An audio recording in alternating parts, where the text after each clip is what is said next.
কি রে রোহিত, তুই কালকে স্কুলে এলি না কেন? আর কি বলবো ভাই, কালকে আমার পাতলা পায়খানা হয়ে গেছিল 5-6 বার, তাই আমি স্কুলে আসতে পারি নাই। তোর যদি 5-6 বার পায়খানা হয়েছিল, তুই তাহলে উঠতে পারলি কি করে? তুই তো মনে হয় এখনো বিছানায় থাকতিস। তোর যখন হবে না তখন তুই বুঝতে পারবি। এই সবাই চুপ কর, স্যার আসছে। মর্নিং মর্নিং, সকলে বস। স্যার আপনার গালে ওইরকম লাল লাল দাগ হয়েছে কেন? ওটা কালকে রাত্রে আমার গালে মশাই কামড়ে দিয়েছিল, তাই লাল দাগ হয়ে আছে। স্যার আপনি মাস্টার মানুষ, আপনাকেও মশাই কামড় দিয়েছে? কি করে কামড়ালো স্যার? কাল রাতে যখন আমি বিছানায় ঘুমিয়েছি, তখন আমি দেখলাম দুটো মশা আমার পায়ে এসে বসলো।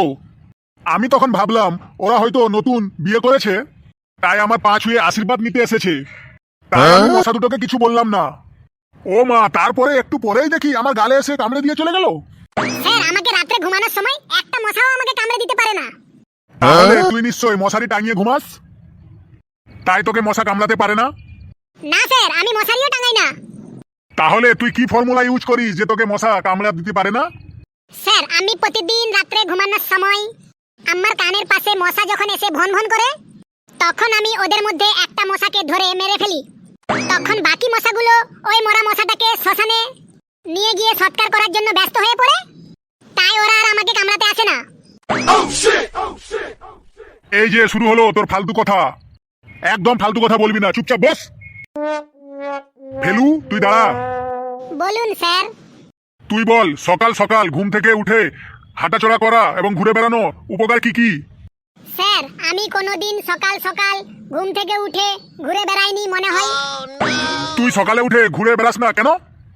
স্যার পৃথিবী তো যখন নিজেই ঘুরছে, তখন আমি অত সকাল সকাল উঠে নিজে কষ্ট করে ঘুরে বেড়াতে যাব কেন?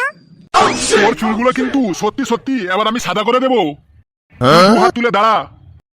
দুঃখ তো, আমার পিছনে এমন ভাবে স্যার লেগে আছে যেমন আমার মনে হয় আমি এর প্রথম ভালোবাসা। কে? কিরে কালু নাকি? কালু, তুই উঠে দাঁড়া। তুই বল, গ্রামার কাকে বলে? স্যার যারা গ্রামে বাস করে তাদের গ্রামার বলে। কি বলি? যারা গ্রামে বাস করে তাদের গ্রামার বলে? তোকে আজ আমি এই গ্রাম ছাড়া করব। তুইও 2 হাত তুলে দাঁড়া। রোহিত, তুই দাঁড়া। তুই বল, এই মোবাইল ফোনের জন্য কাদের সব থেকে বেশি ক্ষতি হচ্ছে? স্যার এই মোবাইলের জন্য চোরদের সব থেকে বেশি ক্ষতি হচ্ছে। মোবাইলের জন্য চোরদের সব থেকে বেশি ক্ষতি হচ্ছে কেন? স্যার রাত 3টার সময়ও চোরেরা লোকের বাড়িতে চুরি করতে গিয়ে দেখে সেই বাড়ির কেউ না কেউ জেগে আছে, মোবাইলে ফেসবুক ঘাঁটছে, ইনস্টাগ্রাম ঘাঁটছে, টুইটার ঘাঁটছে, হোয়াটসঅ্যাপ ঘাঁটছে, তাই চোরেরা আর চুরি করতে পারে না। তাই এই মোবাইলের জন্য চোরেদের সব থেকে বেশি ক্ষতি হচ্ছে। কি সাংঘাতিক অ্যান্সার রে বাবা, মেরে তোর আমি পোকা দাঁত ফেলে দেবো। তুইও 2 হাত তুলে দাঁড়া। পেয়েছি, তুই দাঁড়া। তুই বল, মাছ কথা বলতে পারে না কেন?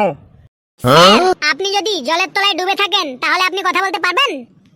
স্যার মাছরা তো সব সময় জলের তলায় ডুবে থাকে, তাই মাছ কথা বলতে পারে না। বাপ রে বাপ, তোরা তো দেখছি এক একটা সব গুপি যন্ত্র। তোদেরকে নিয়ে আর পারা যাবে না, আর একটুক্ষণ যদি থাকি তাহলে আমি পুরো পাগল হয়ে যাব। তো বন্ধুরা, ভিডিওটি কেমন লাগছে তা কমেন্ট বক্সে অবশ্যই জানাবেন।